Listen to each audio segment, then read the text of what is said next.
Եղբայրներ քույրեր, հետո Սուրբ Գիրքը մեզ սովորացնում է, գիտեք, ասում է հոգիները քննեցեք, չի ասում գերերը քննեցեք։ Գնում են յուրիշ տեղ պաշտամունքի մեր վրեժ եղբայր այդ մասին շատ խոսել, ասում են, ոնց որ թե նույն բանն է, նույն Հիսուսն են քարոզում, նույն ավետարանն է, կարծես թե ամեն ինչ նույնն է, բայց ոնց որ ներսս չի ընդունում, հոգին է ուրիշ։ Հիմի Սատանեն էլ է Աստվածաշունչից խոսում, Հիսուսին ասում է, ես աշտարակի ցած թռի, որովհետև ինչ կլի։ Գրված է, որ հրեշտակները կպահեն քեզ, ոտքդ քանին չես զարմի, այդ գրված որտեղից ասում։ Աստվածաշունչից է ասում, ջիրը Աստծո խոսքն է, բայց հոգին ինչ է։ Հոգին է, որ սպան է Հիսուսին։ Ուրեմն ժողովուրդ ջան, շատերը չեն տարբերում հոգին, գրից չեն տարբերում։ Ասեն, եթե դուք մասնակցեք այդ ձեր պաշտամունքի, այդ պաշտամունքի հոգին Աստծուն փառաբանելը չի։ Բառերը ջիրն ասում փառաբանելը։ Այդ պաշտամունքի հոգին Աստծուն մարդու հբարտության ծառա սարքելն է։ Հոգին չեն նկատում։ Ինչ հոգով է այդ ամեն ինչը տեղ ունենում։ Դրա համար էլ Սուրբ Գիրքն ասում է հոգիները քննեցեք։ Եղբայրներ քույրեր։ Օրինակ, Մատթեոս ավետարանում ասում է խնդրեցեք եւ ինչ որ խնդրեք կտրվի ձեզ։ Հիմա իրանք, որ այդ նախադասությունը ասում են, ոչ թե ընդգծում են խնդրեք բառը, այլ ընդգծում են ամեն ինչ պետք է տրվի այդ բառն են ընդգծում։ Այսինքն Աստված պարտավոր է, իրավունք չունի չտալու։ Խնդրելը մնում է ամենից երկրորդական, խաղից դուրս, հոգին է փոխվում։ Աստված դառնում է ոչ թե մեզ համար, իրանք հայրեն չեն ուզում ասել, կամ նենգա փոխում են, ոչ թե մեր հայրն է մենք իր երեխեքը, այլ մեր հբարտության ծառան է, հոգին դա է դառնում։ Դրա համար է ասում է հոգիները քննեցեք։ Հիմա Գիրքը կոչվում է Աստվածաշունչ։ Աստվածաշունչը հրաշք է։ Այնտեղ ոչ մի հակասություն չկա։ Բայց եթե մարդը ոչինչ չի հասկանում, ջիրն է հասկանում, կարող 5000 հատ հակասություն տեսնել։ Հիմա մի քանի հատ հակասություն չափերտավոր ասենք։ Եղբայր ջան ասում է, տես, գրված է, ով որ Տիրոջ անունը կանչիկ փրկվի, գրված ասում եմ հա։ Ասում է, դե միշտեղ տես ինչա գրած, դեր էլ գրած է, որ ամեն դեր կանչող չի մտի երկրի հակայություն։ Դեմ իրար հակառակա գրած թե չէ։ Ընդեղ գրած է, որ ով որ Տիրոջ անունը կանչիկը փրկվի, չէ։ Ստեղ էլ գրած է, որ ամեն Տիրոջ անուն կանչողը չի փրկվի, մեզ հակասություն է թե չէ։ Ասում եմ, ողորմելի թշվառական, դու մենակ այդ նախադասությունը մի կարդա, տեքստը կարդա, կհասկանաս, որ ընդեղ, որտեղ գրած է ամեն դեր կանչողը չի մտնի երկնքյար չի փրկվի, ընդեղ ի նկատի ունի, որ մարդը միայն իր շուրթերով, լեզվով է դեր կանչում, այս ժողովուրդը միայն իր շուրթերով է ինձ երկրպագում, իսկ նրանց սիրտը հեռացած եւ օտարացած է ինձանից։ Էդ էլ կարդա, որ հոգին հասկանաս։ Իսկ ընդեղ, որտեղ գրված է, ով որ Տիրոջ անունը կանչիկ փրկվի, որ լրիվ կարդաս, կհասկանաս, որ ամբողջ հոգով սրտով կանչում է Տիրոջ անունը պարչի, որ փրկվի։ Ուրեմն գրի մեջ մենք կարանք հազար հատ հակասություն գտնել, ժողովուրդ ջան, բայց Աստվածաշունչը հրաշք է։ Երկու հրաշք կա, մեկը տիեզերքն է, մեկն էլ Աստվածաշունչը, որ մեր սեղանին դրած է։ Հետո, երբ որ ժամանակ գտի, ես կասեմ, թե Աստվածաշունչը եւ աշխարհի ամբողջ գիտությունը Աստվածաշունչի մի տողը չարժե աշխարհի գիտությունը։ Զերո է, աղ զիբիլ է Աստվածաշունչի առաջ։ Ես ձեզ որոշ բաներ փաստերով ցույց կտամ, թե Աստվածաշունչը ինչ է եւ մարդու հնարած ինչ է։ Երբ բաներ քույրեր, ուրեմն գրի մեջ, ձևակերպումների մեջ, բառերի մեջ մենք կարող ենք հակասություն սարքել, բայց հոգու մեջ հակասություն չկա։ Դրա համար էլ ասում է հոգիները քննեցեք։ Հիմա կռիվ են սարքում, արդարությունը ոնց է։ Մենք այսօրվա մեր դասի վերնագիրն է արդարություն։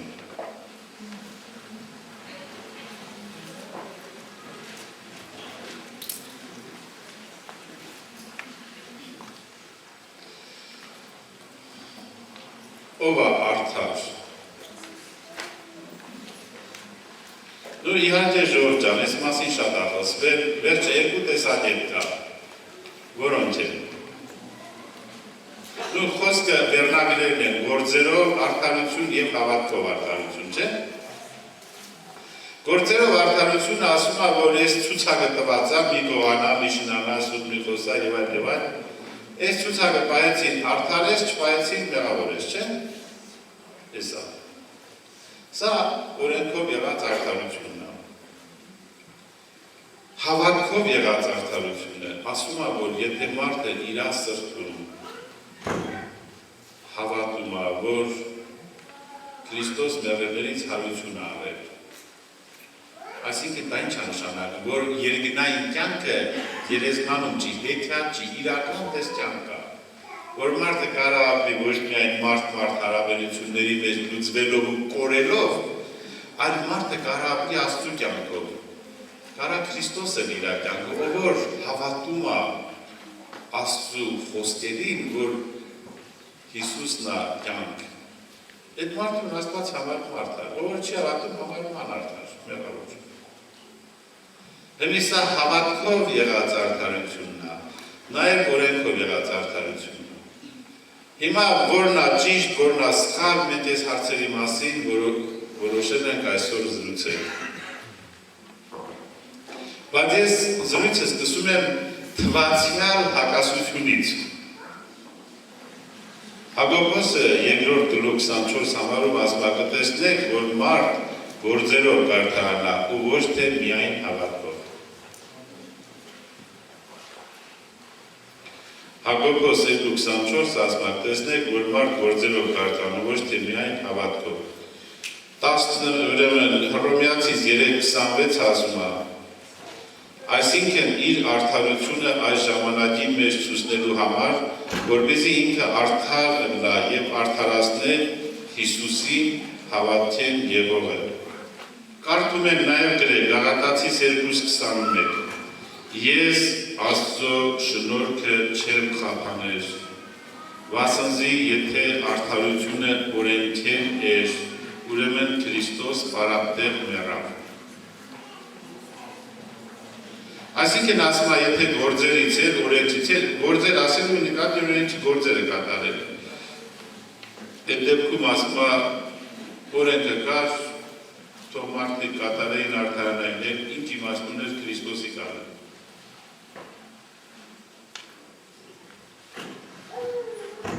Վասնզի կարդում են Հռոմեացիս 10-րդ գլուխ 3-4 համարը։ Նշեք մոտները ձեր կնայեք, Հռոմեացիս 10-րդ գլուխ 3-4։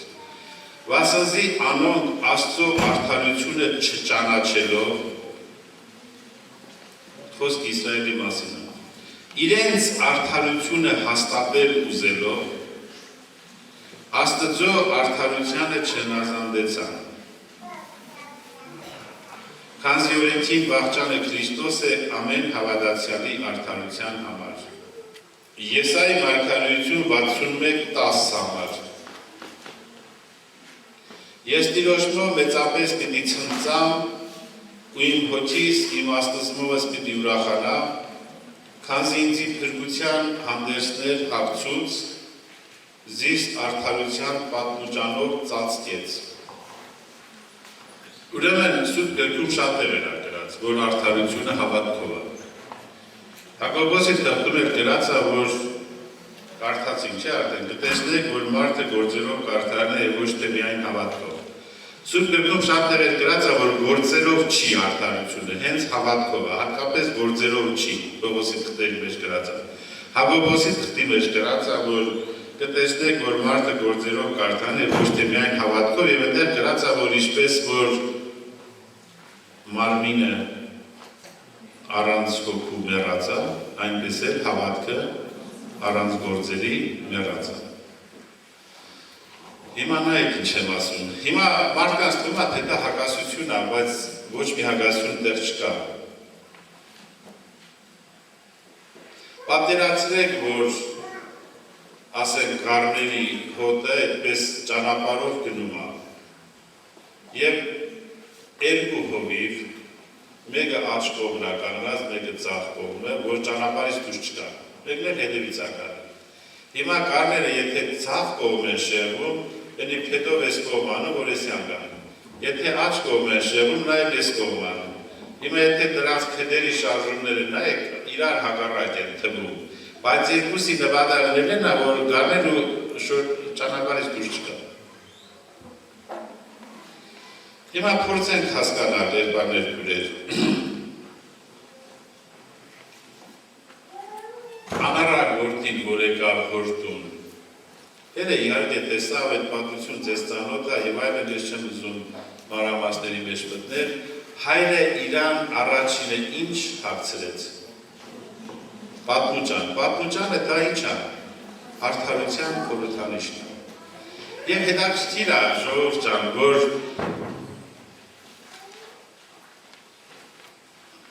Հիսուսի պատմուճանի վրա մարգարեություն կար, որ պետք է չպատռել։ Հովաննես Ավետարան 19-րդ գլուխ 23-24 համար։ Իսկ պատմուճանը առանց կարի էր։ Վերեն վար բոլորը հյուսված։ Ուստի ըսին իրարու, անիկա չպատռենք։ Երբաներ քույրեր, հիմա խնդրում եմ շատ ուշադիր եղեք, որ Աստված օգնի մեզ հասկանալու, թե ինչի մասն եմ խոսում։ Անարակ որդին հետ է գալիս, պատկերացրեք այդ պահը։ Հիմի անարակ որդու վրա ինչ կա լավ բան դրական, ինչ կա բացասական վատ բան։ Անարակ որդու անցյալը լրիվ մերթեր են, չէ՞։ Անօրենություններ, պղծություններ, իրա վրայից էլ ինչ հոտ է գալի։ Խոզի հոտակալի, չէ, խոզերի հետ էր անում։ Վրայից խոզի հոտակալի գործերներ լրի պղծություն։ Ու գրված այնպես։ Այդ լրի բացասական էր, ինչ կար դրական անարագորդու մեջ։ Անարագորդու սրտում ինչ կար։ Կար որոշում, որ ինչ։ Որ գնամ հորս տունը ապրեմ, չէ, ընդեղ սոված չեմ մնա, հետ էր, չէ։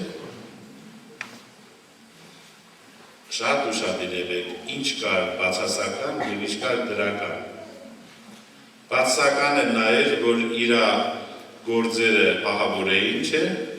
ես իմ ինչքան էր մերթի մեջ թափվել, և վրայից եմ խոզի հոտ էր տալիս։ Բայց իրա սրտի մեջ կար որոշում, որ գնամ հորս տուն, ընդեղ սոված չեմ մնա։ Ժողովուրդ, սա հոգևոր իմաստ ունի։ Մարդը աշխարհի ինչ մերթ, ինչ այլանդակություններ, ինչ կռապաշտություն, պղծություն, ինչ ուզում է անի, մնալու է սոված եւ ծառավ։ Այսինքն իր հոգին չի կշտանալու։ Աշխարհի ամենահարուստը կլի, ամենագեղեցիկը կլի։ Աստված դիդավորյալ մարդու հոգին ստեղծել է այնպես, որ մինչև Աստծուսերը չվայելի չի կշտանալու, մնալու է սոված։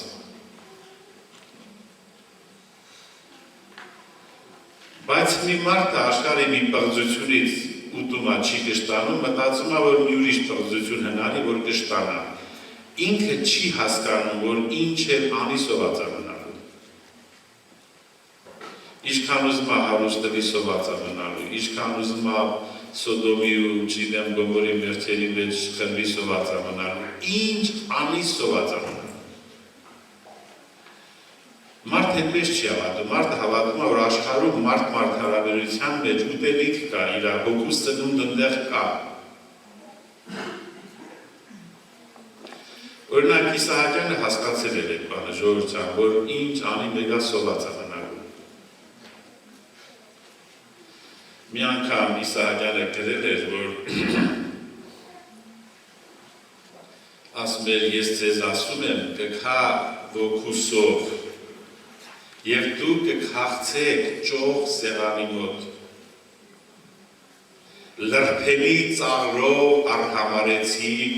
հոգու վար, զերմունք, միտք ու երազանք, նյութի տաճարում հարբած պարեցիք։ Ես ձեզ ասում եմ կքա ոգուսով, ու դու կքաղցեք ճող սեղանի մոտ։ Սեղանը ճող դրած կլի, ամեն ինչ կլի դրել, կուտեք, խմեք ու կմնաք սոված։ Որպեսզի այդ սովածությունը կշտանաք, դուք կքաք դանակով իրար կխփեք, դուք ասես դու իս ծուռ նայեցիր, նա կասի դու իս ծուռ նայեցիր, որպեսզի ձեր սովը կշտացնեք, իրար պտի ուտեք։ Հիմա ինչ է կատարվել, մենք լրջորեն քննում ենք, ինչ է կատարվել անառակ որդու հոգեբանության մեջ, որպեսզի հասկանանք ինչ է նշանակում հավատքով արդարանալ։ Ռուստենց երկիշ կար, Ալլա Պուգաչովան, ասում էր, շատերը մտածում են, որ ես երջանիկ եմ, երկ ատենց։ Ես որ ուսանով էի, մեր ընկերները վերում անդամ միացնում էին։ Բայց ասում է, այս երկրի վրա ես քայլում եմ և ինձ համար երջանկություն եմ խնդրում մի փոքր, на земле хожусь часто себя прошу։ Ինչ էր կատարվել անառակ որդու սրտում։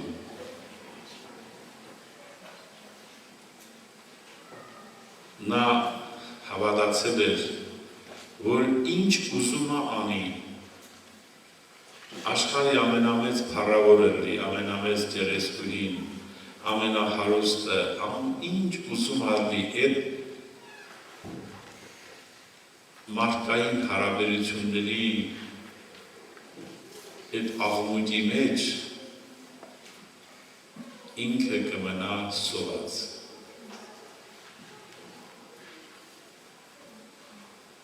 Այսինքն ինքը հասկացել էր, որ իրա հոգու տիրակուրը իրա հոգին կկշտանա, եթե հորդուն է գնա։ Այսինքն միայն Աստծո սիրո մեջ է մեր ուզածը, մեր ծառավը կհագենա, մենք հոգու դատարկություն չենք ունենա, միայն և միայն Աստծո մեջ է։ Նրա ներսում այդպիսի հավատքի փոփոխություն էր տեղի ունեցել։ Եղբայրներ քույրեր, սա շատ լուրջ բան է, դες կատակ չի, հեղաշրջում ասա մարդու հոգեբանությանը, որտեղ մարդը Ադամից ծնվում է ճիշտ հակառակ հավատքով։ Շատ անգամ ասել են, երկրորդ երեխան ծնվում է, առաջ երեխան խանդում է, ծնողները չեն նրան գրվում։ Պատերացրեք, ես ձեզ մի դեպք ասեմ, մի օրինակ ասեմ։ Ասենք ամուսնացել են, երեխա չունեն։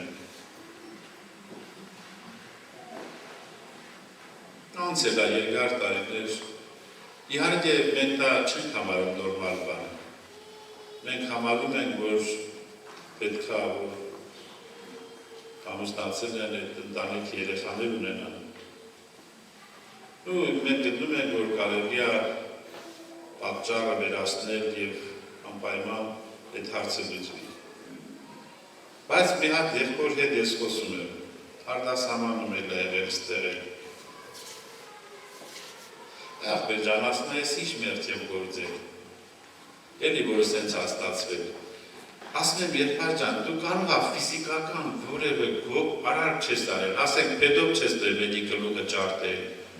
շնություն չես արել, գողություն չես արել,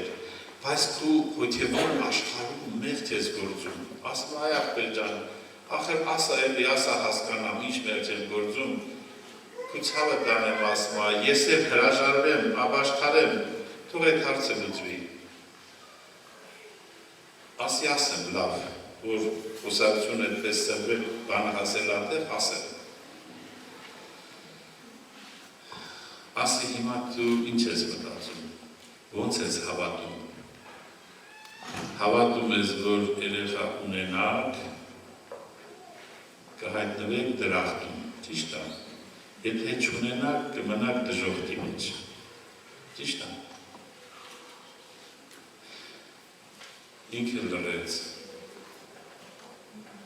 Քու ամբողջ հոգեբանությունը կենտրոնացած է այդ հարցի վրա։ Եվ քու հավատքը ասում է, քու հավատքը սա է, որ եթե այդ հարցը լուծվի, ասենք երեխա ունենաք, դու կհայտնվեք դրախտում, եթե ոչ դժոխքում։ Այսինքն քու մեջ արդեն հավատք է ձևավորված, որ քու հոգու սնունդը, քու կյանքը, ոչ թե Հիսուսն այլ երեխան։ Հիմա հասկանում ես ինչպես ես գործում։ Երբարներ քույրեր, այդ դեպքում որ երեխա չունի, բայց կարող է եւ ունենա նույն էլի, չէ՞, Աբրահամի մերջ էր գործում։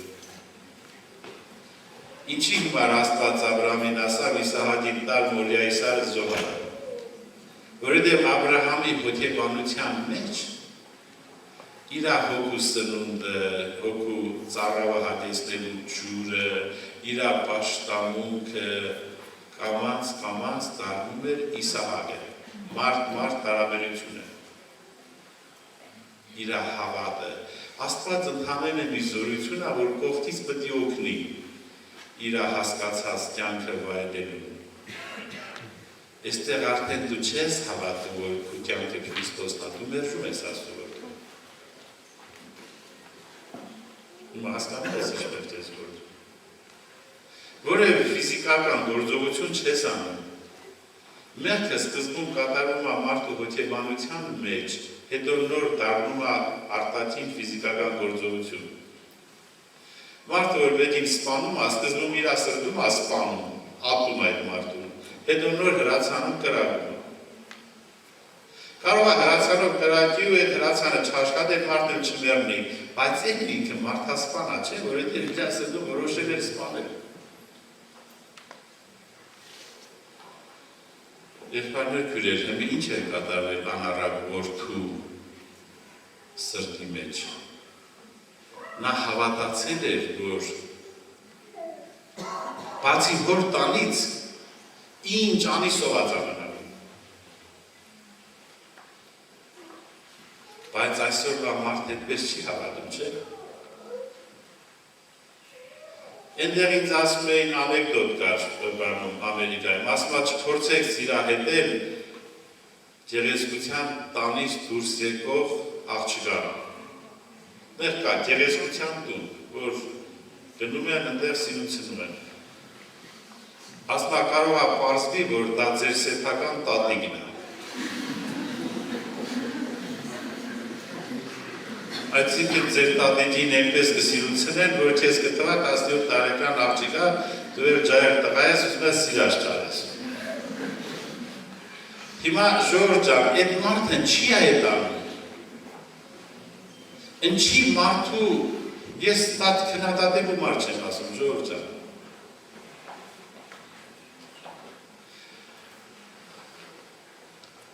Պետրոս Դուրյանը 20 տարեկան էր, պարզվեց, որ թոքախտը պիմահանա, այն ժամանակ թոքախտը չէր բուժվում։ Հիմի ինքը ինչի վրա է ողբում, ափսոսում, ինքը հավատում է, որ իր հոգին կկշտանար, իր ծառավը կհագենար, եթե մի հատ սիրած ունենար։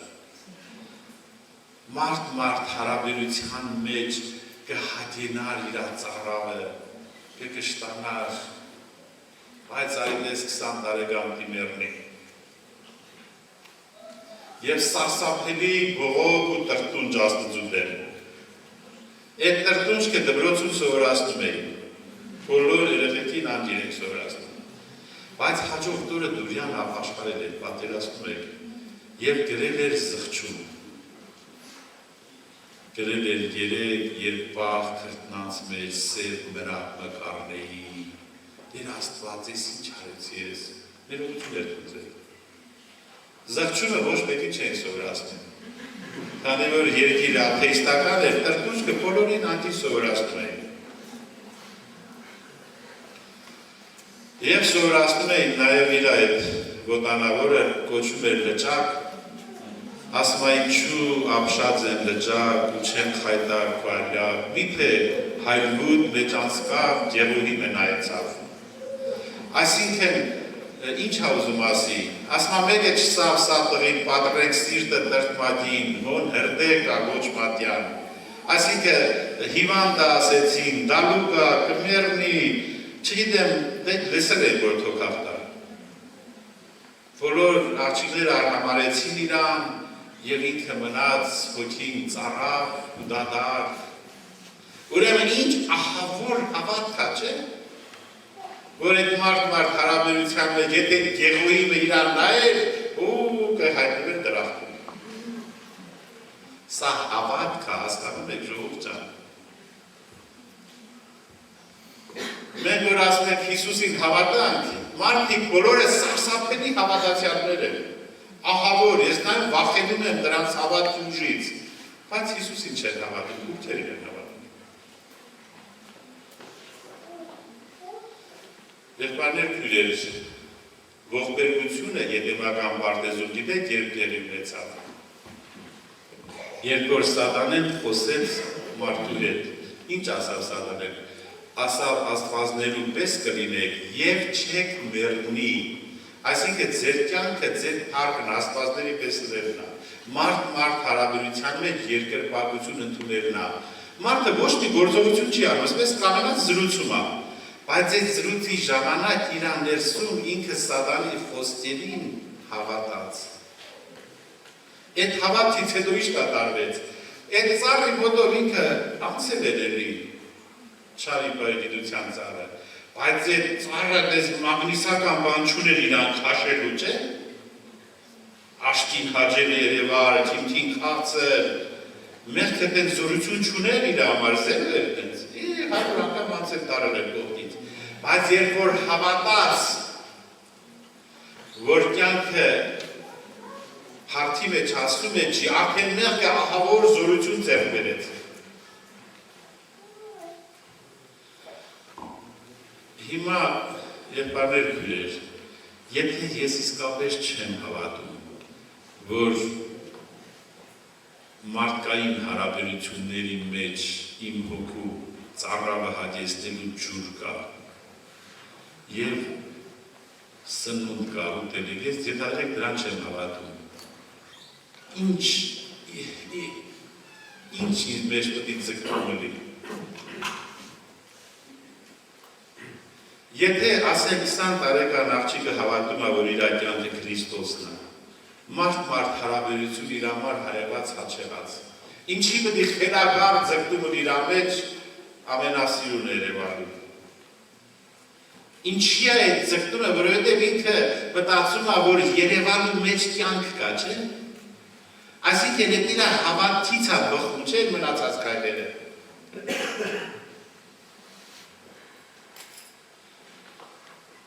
Ուրեմն որն է ամենամեծ հրաշքը, որ մարդու սրտի մեջ հավատքի փոփոխություն անում։ Եթե ես հավատամ, որ իմ կյանքը Քրիստոսն է, ես իմ եղբայրներին կսիրեմ, թշնամիներին էլ կսիրեմ։ Եթե ես մարդուն սիրեմ, ոչ մի մեղ չեմ գործի։ Դուք հիշում եք, որ գրած է այդ մի քողանալը, այդ մի շնանալը, հիշում եք Հռոմեացիս տպտում, և մնացած ինչ պատվեր որ կա։ Մտնում այս խոսքի մեջ, որ ընկերոջը սիրես անձիդ պես։ Այսինքն, եթե դու հավատացել ես, որ քո հոգու սնունդը, քո հոգու ծառավը կհագենա մարդ Աստված հարաբերության մեջ, Աստծու սիրո մեջ, դու ոչ մի մարդու չես ատի, դու չես մարդկանց ատում, որովհետև եթե քո կյանքը համարում ես հարքը դու մեկներ դու եսին կպնում ասմաշտի վերևի նունք կա, դու ատում ես իրան, Սամուելը չէր Դավիթին ատում, որ իրա կյանքը համարում էր Իսրայելի մեջ առաջին փառավորները, Դավիթն էլ իրա փառքը խլում էր, պետք է ատեր։ Բայց եթե Սամուելը հոգևոր մարդ էր, Աստված իրան նոր սիրտ էր տվել, իրան բացարձակ չէր հետաքրքրում։ Ով է իր թագավորներու կողմ եղել, ով է դեմ եղել։ Հիմա եթե իմ հոգին ես ֆիզիկապես ես աշխարհի մեջ եմ, բայց հոգով ես աշխարհի քաղաքացի չեմ։ Հիսուս Քրիստոսի թագավորության քաղաքացի եմ։ Ինձ այս աշխարհը չի հետաքրքրում։ Աշխարհը ինձ մարդ խաչը ելած է, ես էլ աշխարհի մարդ։ Հիմա եթե իմ հավատքը կյանքի Քրիստոսն է, ինձ ինչ հետաքրքիր է աշխարհի մեջ որևէ հեքիաթ։ Գողություն անեմ, մարդասպանություն անեմ, անբարոյականություն անեմ։ Ինչի է մարդը սիրահարվում, ինչի է շնություն անում, որովհետև հավատում է, որ այդ հարաբերության մեջ հոգու սնունդ կա։ Եղբայրներ քույրեր, հավատացեք, որ պահին, որ մարդ հավատում է, որ իր կյանքը Քրիստոսն է, անբարոյականության մագնիսական ուժը դառնում է զերո, ոսոր հոսանք անջատես։ KGB-ի աշխատողները սովետական պետության այդ բաները չէին հասկանում։ Մենք մի հատ եղբայր ունեինք, այդպես հավատի հերոս, Լիվչուկ էր, եպիսկոպոս, ամբողջ սովետական միության 5 եպիսկոպոսներից մեկը, մի հրաշք մարդ էր, եկել էր Հայաստան։ Մենք հանդիպեցինք, խոսեցինք, ասում է եղբայր ջան, ասի Լիվչուկ եղբայր, խնդրում եմ լսել եմ քո մասին, էլի բանդում ինչ են արել քո գլուխը, խնդրում եմ մեր ու բառով պատմի։ Վերջը այդ եղբայրը պատմեց, ուրեմն վերցրել է ասում է թևերից, ոտներից բռնում, տանում, բերում, գլուխս խփում էին երկաթի դռան։ Ասում է Սաղոթի արում, Տեր Աստված, պահի ինձ հանգարց այդ մեխանիկական հարվածից չգժվեմ, ասեն հավատացյալ եպիսկոպոս խելագար է, կամ թող մահանամ, եթե դու կանգնա, կամ ունես պահի բան չլեմ։ Հանկարծ քելքս չթրցնեմ էլ այդ մեխանիկական հարվածից, ուղեղիս հետ ինչ-որ բան չկատարվի։ Հետո ասում է, ես գործը թարգին տեսան բան դուր չի կանի, ես լսել էի, ուղղակի հարցրեցի իրան։ Ուրեմն մի հատ KGB-ի պարտողնիկ ասել է, եթե մենք Իրանը ներս հասարակենք, որ մեղքի մեջ են լինի, ինքը կթուլանա հոգեպես։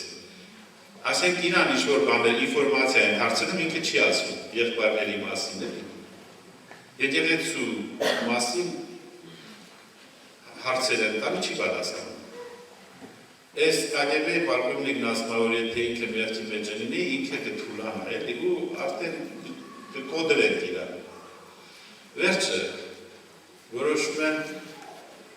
տանում են, գցում են այդպես մեր աղջիկների մեջ, այդպես կամերա իրան, որպեսզի ինչ-որ ձևով սարքեն մեղքի մեջ լինի։ Բայց հետո տեսնում են, որ տեղից էլ բան դուրս չեկավ, ինչքան հիշում եմ 25 տարի դադել, ասել թող գնահատելի բաներում այդ Սիբիրի եսին, որ բանում թող մերնի բզնեմ։ Բայց հետո մի քիչ կրճատել էին, ես իմ երկար տարի թվերը չեմ հիշում, ճիշտ ետել եկել։ Մեր այդ ավագ եղբայրները տենց 10 տարի, 15 տարի, 20 տարի, 25 տարի բանտ են նստել։ Եվ այդ բանտերում գրել են մեր վարդապետությունը։ Իսկ արտասահմանում բասկաթորին են նստել, սուրճ են խմել ու գրել են, ուզում են դա նրանով փոխարինել ժողովրդին։ Բանդերի գրածը մենք գցենք իրան, կոֆեի գրածը դերել տեղատենք։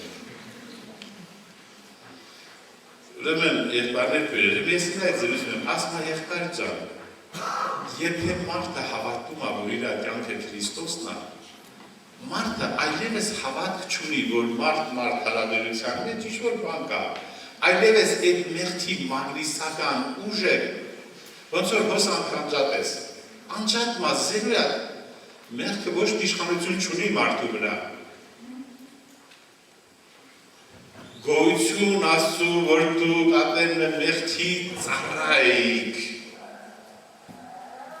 բայց ինչ արեցիք, բայց սրտանց հնազանդվեցաք այն վարդապետության գաղափարին, որ ձեզ հանձնվեցավ, որ վարդապետության, երկնքից իջած վարդապետության, Քրիստոսի բերած ավետարանի։ Դրա համար եղբայրներ քույրեր, եթե հիշում եք երեկվա պաշտամունքին, երբ որ իմ մեջ կար օրենքի վարդապետությունը, իմ մեջ ընդգծվում էր երիտասարդական ցանկություններից փախիր, զնգում էր ուղերից մեջ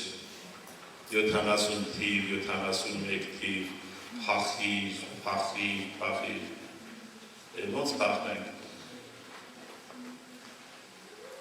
ոնց փախնենք, գնացել մի հատ քյուրիկի ես տեսա,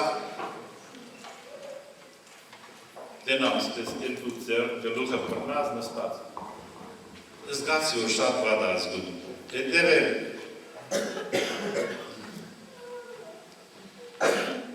դե ժամանակ շատ քիչ էր երիտասարդություն, Այն ժամանակ էլ վախենում էին, որ մեզ կարող է նկարել մի քույր մի եղբայր, հայտարարել, որ մենք անբարոյական ենք, այդպես խոսում էին, ուրիշը հանգցնում են, պետություն ուզում մեզ ներկայացնել որպես անբարոյականների խումբ։ Դրա համար եղբայրներս զգուշացրել են, որ մի քույր մի եղբայր փողոցում չքայլեն, ճամփու չտնեն, էլի զգուշել են։ Բայց այդ քրոջը ես տեսա, որ ավտոբուսը շատ վատ ազգում, իջա գնաց նստա կողքը։ Քույր ինչ ա եղել, ձեն չի անում, քույր ինչ ա եղել, Վերջ տես մի հատ եղբայր գնաց է խոստովանել էր, որ տեսնում են տղա աղջիկ իրար թել ընկազման են կալի, կաթաղնում են, միտքս աշխատում է, դժվարությունների մեջ մնում, ասել էր աշտեր էդ փակման արի։ Ես աղջիկն ասել էր, փողոցը ոնց ասնեմ, ավտոյի տակն եմ, ասել տերը կպահի աշտեր Վերջը, ես քյուրիկին համոզեցի տարա Հակոբ Երգորդում, ասի Հակոբ Երգորդ չջավայնանաց, որ եկստով են տետել, սենց բանա ասում է, ասա ով ասել, երբար ասեցի Երգորդ, գնացեք կանչեք, վերջը գնացին Երգորդը գնանք բերինք Դադաստանի, այսինքն ժողովուրդ ջան, փախիր, բայց երբ որ փառք Տիրոջը Աստված բացեց, երկնքից իջած շնորհքի վարդապետությունը մեր մեջ ընդգծվեց ոչ թե փախիր, այլ ընդգծվեց ուր փախիր։ Տիմոթեոսին գրում է երիտասարդական ցանկություններից փախիր ու գնա արդարության, հավատքի ու սիրո հետևից։ Արդեն մեր մեջ ընդգծվում էր փախնելու տեղը, որտեղ հակառակորդը քեզ չի կարող հասնել։ Մեր մեջ արդեն ընդգծվում էր ոչ թե փախիր բառը, այլ արդարություն բառը, աստվածային արդարությունը, ընդգծվում էր արդեն, որ երբ որ անառակ որդին իրա սրտի մեջ ասավ,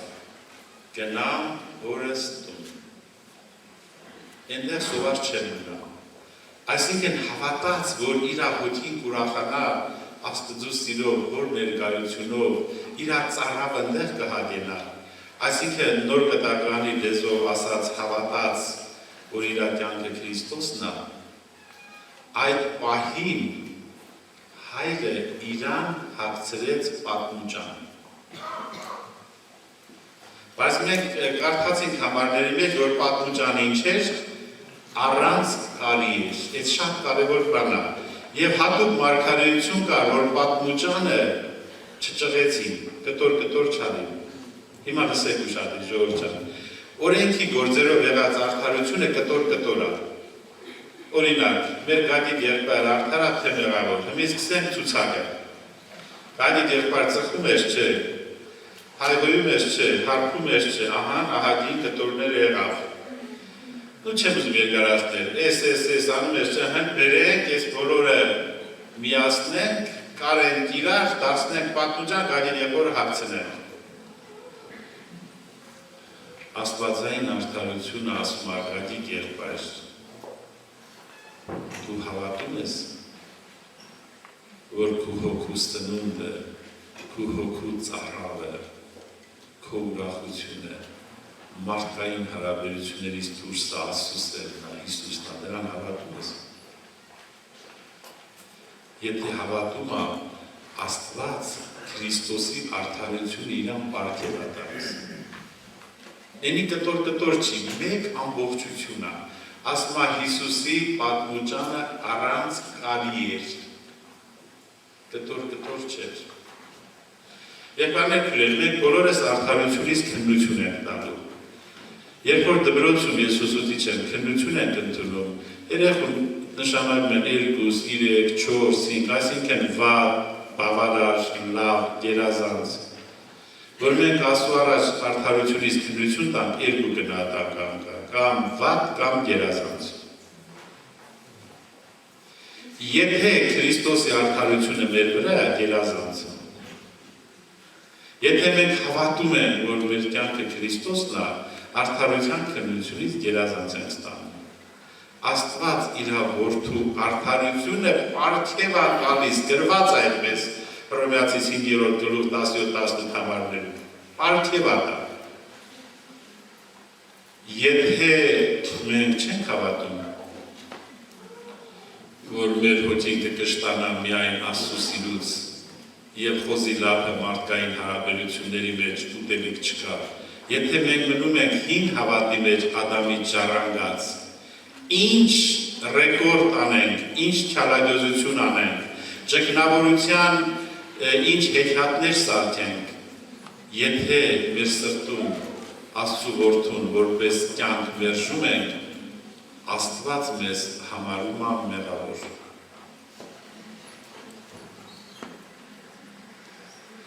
Դե հիմա նորից դառնանք Հակոբոսին։ Հակոբոսն ասում է, կտեսնեք, որ մարդ գործերով կարդանա ու ոչ թե միայն հավատքով։ Արդյոք սա հակասում է այն խոսքին, որ ասում է մարդը արդարանում է հավատքով առանց գործերի, բառերի մեջ հակասում է ժողովուրդ ջան, բայց իմաստի մեջ չի հակասում։ Հոգին չի հակասում, որովհետև եթե ես իսկապես հավատում եմ, որ աշխարհը ինձ համար զրո է, աշխարհի մեջ ոչ մի ուտելիք չկա, իմ սիրտը չի քաշում, որևէ ձևով ինձ ցուցադրելու ոչ մի բանի չի քաշում, աշխարհից մարդ ելած է, եթե իսկապես իմ ներսում է կա։ Եթե աղջիկը հավատում է, որ իր կյանքը, իր ուրախությունը Հիսուսն է, նա կարիք չունի անվայելուչ հագնվելու, սրան նրան բամբասելու, իր մազորը տրորողի գլուխը ջարդելու, նա հոգեբանորեն դրա կարիքը չունի։ Դրա համար է նա հեռու է, նրա գործեր ինչ ձևի կլեն։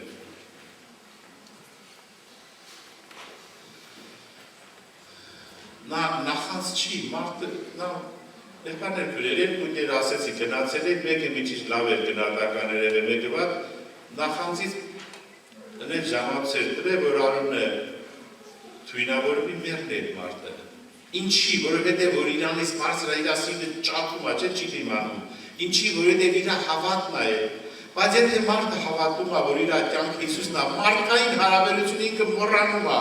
իրան հորը գցողներին տեսնելով տեսնում չի տեսնում, մարդ հարաբերությունից ինքը կտրվում է, երկինք է բարձրանում, երկինքն է տեսնում։ Հովսեփի առաջ կանգնած էին իր 10 եղբայրները։ Ինչ էին արել այդ եղբայրները Հովսեփի գլուխը։ Վերցրել էին հորը, չէ՞։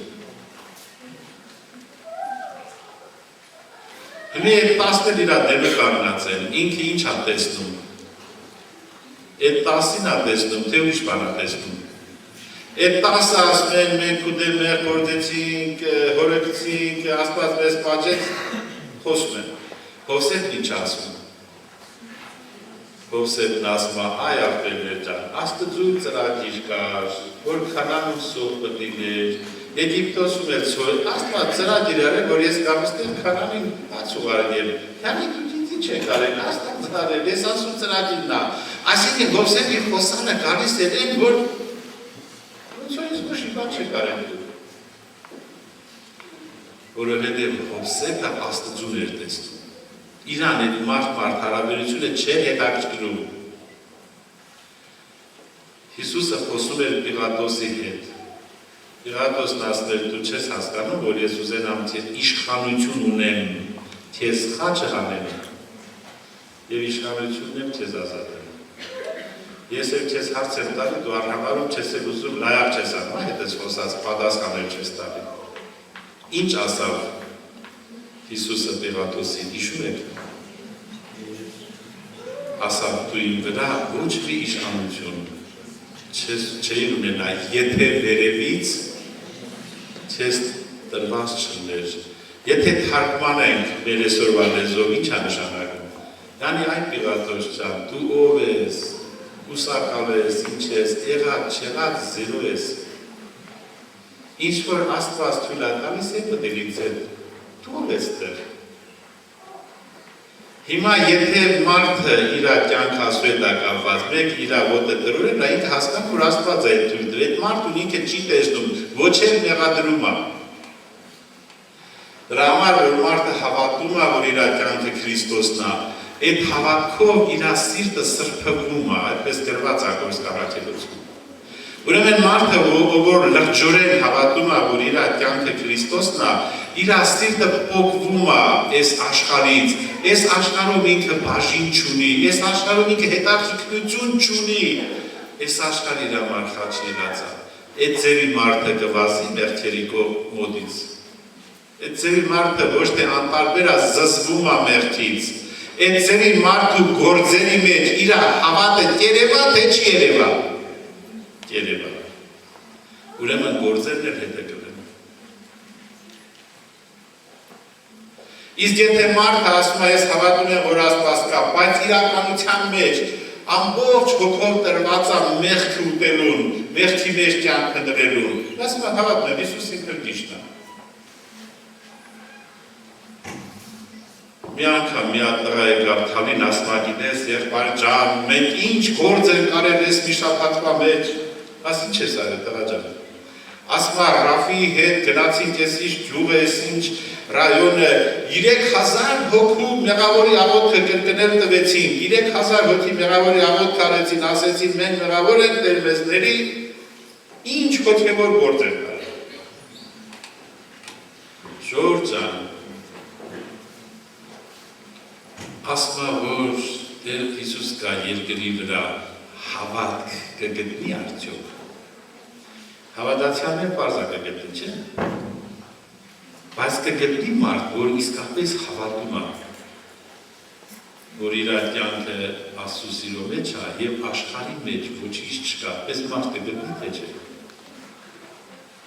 Այսինքն մարդը իր սրտի խորքում, որ հավատում է, որ կյանքը Հիսուսն է եւ հրաժարվում ադամական ժառանգությունից, սա հրաշք է, Սուրբ Հոգու կատարած առաջին հրաշքն է։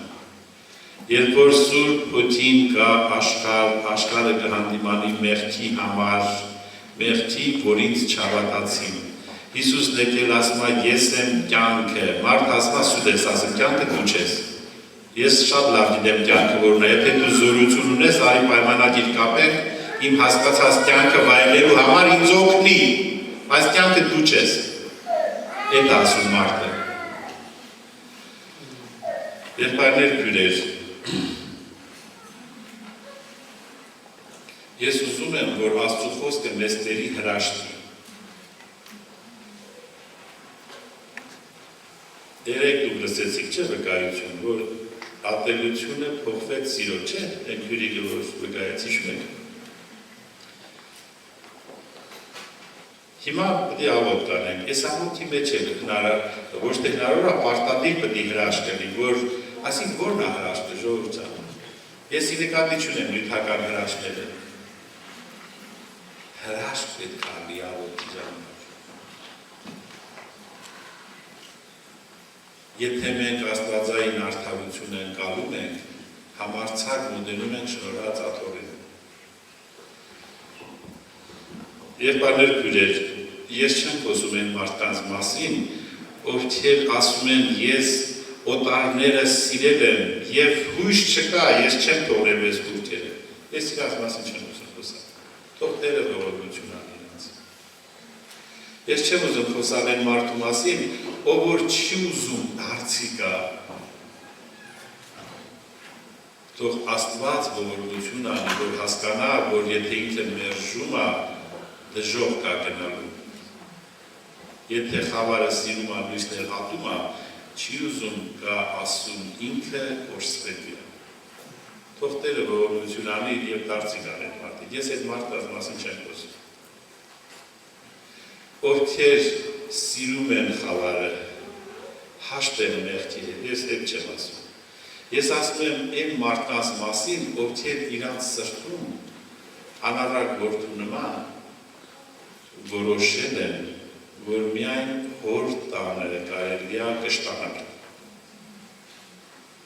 եւ հագենալ ծառայից։ Բայց կան այդպիսի մարդիկ, այդպիսի վիճակ կա երկարներ փյուլեր, որ այդ մարդիկ անկեղծորեն ուզում են Աստծո օրենքը պահեն,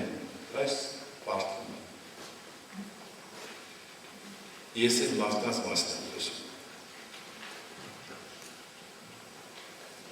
Երկարներ փյուլեր պարտվում են, ինքը չի ուզում, ոչ այդ շնության մտքերը, ոչ այդ պրոտեստարանները, ոչ նախանձը, ոչ ատելությունը, հաղթնում է ինքը, բայց որ տեղը չգիտի, թե ուր պետք է փախնի, նորից դրանք հասնում են իրար հետևից եւ հաղթում են իրար։ Ես այդ վիճակի մասին եմ խոսում։ Երկարներ փյուլեր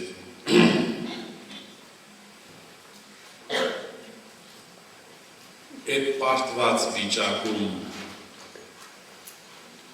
մի եղբայր ասում են, եթե կա պարտություն, ուրեմն կա պատերազմ։ Եթե կա պատերազմ, ուրեմն կան կռվող կողմեր։ Ովքեր են այդ կռվող կողմերը։ Ուրեմն դու քո ներսի մարդով դեմ ես մեղքի բնության։ Հենց պարտության փաստը դու ստությունը պետք է չսիրես, ովքեր ստությունը սիրում են նրանց մասին չի խոսքը։ Հենց պարտության փաստը ապացույց է, որ դու դեմ ես մեղքի բնության։ Հիմա եթե դու քո սրտում որոշել ես, որ քո կյանքը, քո ուրախությունը Աստծո սիրո մեջ է,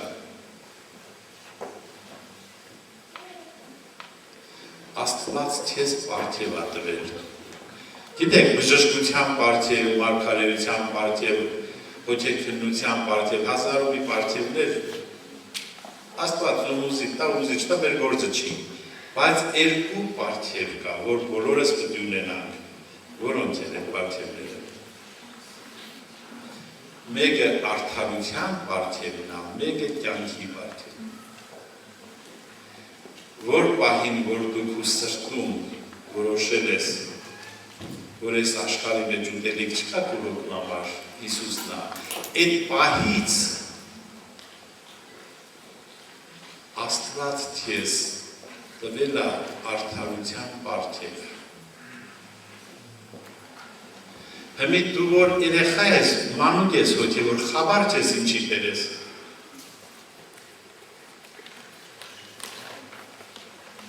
Բայց դու պետք է հավատաս Աստծո խոսքին։ Հիմա ուշադիր լսի ու հավատա այդ խոսքերին։ Ասենք Ֆրանսիայի թագավորը մեռել է իր երեխեն 12-13 տարեկան է, այդ հասակում չի դի որ նրան թագավոր դրեն։ Օրինական այդ գահը, ժառանգություն, իշխանություն, այդ գավազանը իրանն է։ Բայց քանի որ ինքը մանուկ է, չի ֆայնում։ Քանի դեռ ժառանգորդը մանուկ է, ծառայից տարբերություն չունի, թեև ամենում տերն է։ Այսինքն դու որ հոգևոր մանուկ ես, դու խաբար չես, թե Աստված քեզ համար ինչ արել։ Քուղեղը մեջ անդամ տպվել է, թե դու ինչ տպյալ ես, բայց որ Աստված ինչ արեց ես համար դրանից տեղյակ չես, որովհետև մանուկ ես, բայց դու ժառանգորդ ես, մենք Քրիստոսին ժառանգակից ենք, քանի դեռ ժառանգորդը մանուկ է, ծառայից տարբերություն չունի, թեև ամենուն տերն է, ինչի տերն է, արդարության տերն է։ Հիմա ուշադիր լսեք։ Ես Տիրոջ մոտ մեծապես պիտի ցնծամ, ու իմ հոգիս, իմ Աստծնովս պիտի ուրախանա, քանզի ինձի փրկության հանդերձներ հագցրեց և արդարության պատմուճանով ինձ ծածկեց։ Եթե Աստված ինձ համարում արդար, ով է, որ համարում է ինձ մեղավոր, ասում է թող մոտենա իմ դատախազը, եթե Աստված ինձ հետ է, այդ ով է, որ ինձ հակառակ է։ Իմ զգացմունքներն են, իմ մտքերն են, իմ մարդկային հնարած վարդապետություններն են, ավետարանի ուրախ լուրջ ճանաչելն է, մանուկ լինելն է, Աստված քեզ արդարության պատմուճանով ծածկում է, ճիշտ այն պահին, որ քո սրտում ասում ես, աշխարհում իմ հոգու համար ուտելիք ու խմելիք չկա, Հիսուսն է, երկնքից իջած հաց ու կյանքի ծառայը միայն նրա մեջ կհագենա, ճիշտ այդ պահին Քրիստոսի պատմուճանը, Քրիստոսի արդարությունը, որպես հավիտենական պարգև, Աստված ասում է առն ես պարգևը,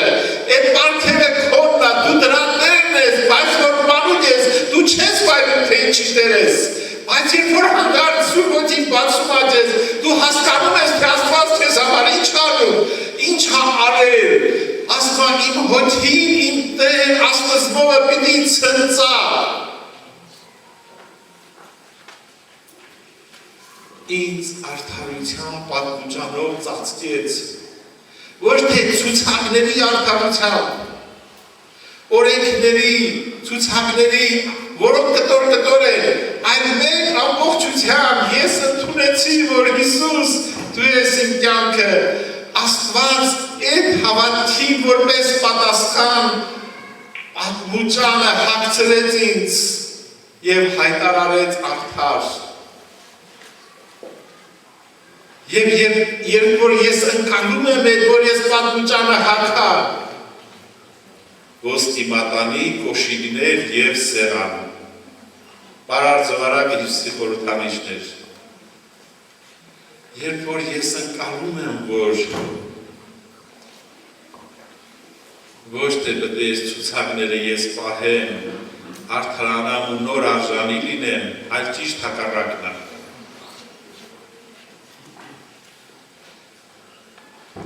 Աստված ինձ տալիս այդ պարգևը, երբ որ իմ սրտում ես որոշում եմ, որ ինքն է իմ կյանքը։ Այդ որոշումից հետո ես կարող եմ պարտված եմ, չախճախված եմ, արյան մեջ կողված եմ, դաշտ երեսի վրա նետված եմ, ինչ ուզում եմ անեմ հակառակն անում, ներսի մարդով աստորեքին հավանում եմ, բայց հենց որ ուզում եմ պահել ճիշտ հակառակն անում, մեղքը ողջնցել է, կատաղել է, ինձ գերի է դարձրել, խղճալի է դարձրել։ Այս վիճակում, եթե ես ընկալում եմ Աստծո արդարությունը և ընկալում եմ, թե Աստված ինչ արել ինձ համար, մինչև այդ մտածում էի, որ Հիսուսը ինձ հանդիպի, որպես դատավոր պետք է ասի, հատես այս օրենքներից ինչքան պարկ ունեց, իսկ դուրս է շպրտելու։ Բայց երբ բացվում Աստվածային արդարությունը, սրտանց հնազանդվում է շնորհքի վարդապետությունը բացվում է, որ Քրիստոս քո փրկիչն է, ինչ արել քեզ համար, Քրիստոսի խաչը ինչ արժեք ունի քեզ համար, այն արժեքն ունի, որ քո պարտված, ջարդջարդված վիճակում, երբ որ նա հանդիպում է քեզ, նա քո մեջ բնակվող մեղքի բնության դատավորն է և քո փրկիչն է։ Մինչև այդ, քանի դու չես ճանաչում քո ժառանգությունը, դու քո սրտի դուռը փակում ես, ասում ես, բարերով կարող ասում ես, Հիսուս ջան, բայց սրտի դուռը փակում ես, վախենալով, որ դու Աստծուն հանդիպես, քո պարտությունների դատը պետք է ինքը անի, որովհետև մանուկ ես, բայց երբ որ այլ եղա, տղայության բաները մեկնից ձեցի, ինձ բացվեց, որ Աստված, որ սերը, ինչ արել ինձ համար, կոնկրետ ինձ համար ինչ է նշանակում 2000 տարի առաջ Գողգոթայի խաչելությունը, կոնկրետ համար նշանակում է, որ պարտված, շաշացված եւ արյան մեջ կոփված վիճակում, երբ որ Հիսուս հանդիպում է ինձ,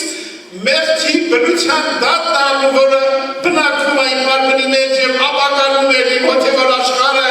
եւ ինձ բերում է երկնքից իջած աստվածային բնությունը եւ հավիտյան ես իրան եմ լինում ինքն է լինը, նա իմ փրկիչն է, ոչ թե դատավորը։ Դրա համար թող մեր սրտի մեջ հնչի այդ խոսքը։ Վասնզի այն, որ անկարելի է օրենքին, որովհետև տկար էր մարմնի պատճառով, այն, որ դու օրենքի գործերով ուզում էիր արդարանալ, ուզում էիր ես անել, եթե դու անկեղծ լինես կհասկանաս, որ ուխտերին դու չես կարող հաղթես, միայն մժեղներով կարաս զբաղվես, փարիսեցու նման շատ ինչ-որ ցուցակ պետք է ասես, բայց դու հոգիների հարբած պետք է լինի մարդկանց երևալու գիրքով, երբ որ վասնզի այն, որ անկարելի էր օրենքին, որովհետև տկար էր մարմնի պատճառով, Աստված ուղարկեց իր միածին որդին մեղքի մարմնի նմանությամբ եւ մեղքի համար եւ դատապարտեց մեղքը այդ մարմնի մեջ։ Ուրեմն, եթե հիմա աղոթքի մեջ Հիսուս քեզ հանդիպի, քո մարմնի մեջ բնակվող մեղքի բնության դատն անելու եւ աստվածային բնությունը գալու է քո մեջ, ինքը քեզ համար արել է, ինքը Գողգոթայի խաչը տարել է, որպեսզի այսօր դու այդ աղոթքը անես ու օգտվես Քրիստոսի արածից, որ Քրիստոս բնակվի քո սրտի մեջ եւ ինքը հաղթի մեղքին ու աշխարհին, քո գործը լինի ցնծալ եւ ուրախանալ քո Տեր Աստծով, իր գործը կլինի բնակվելով քո մեջ հաղթել մեղքին ու աշխարհին եւ կլինի որ մենք ճանաչեցինք ինչ է նշանակում Աստծո արդարության պարգևը մեզ համար։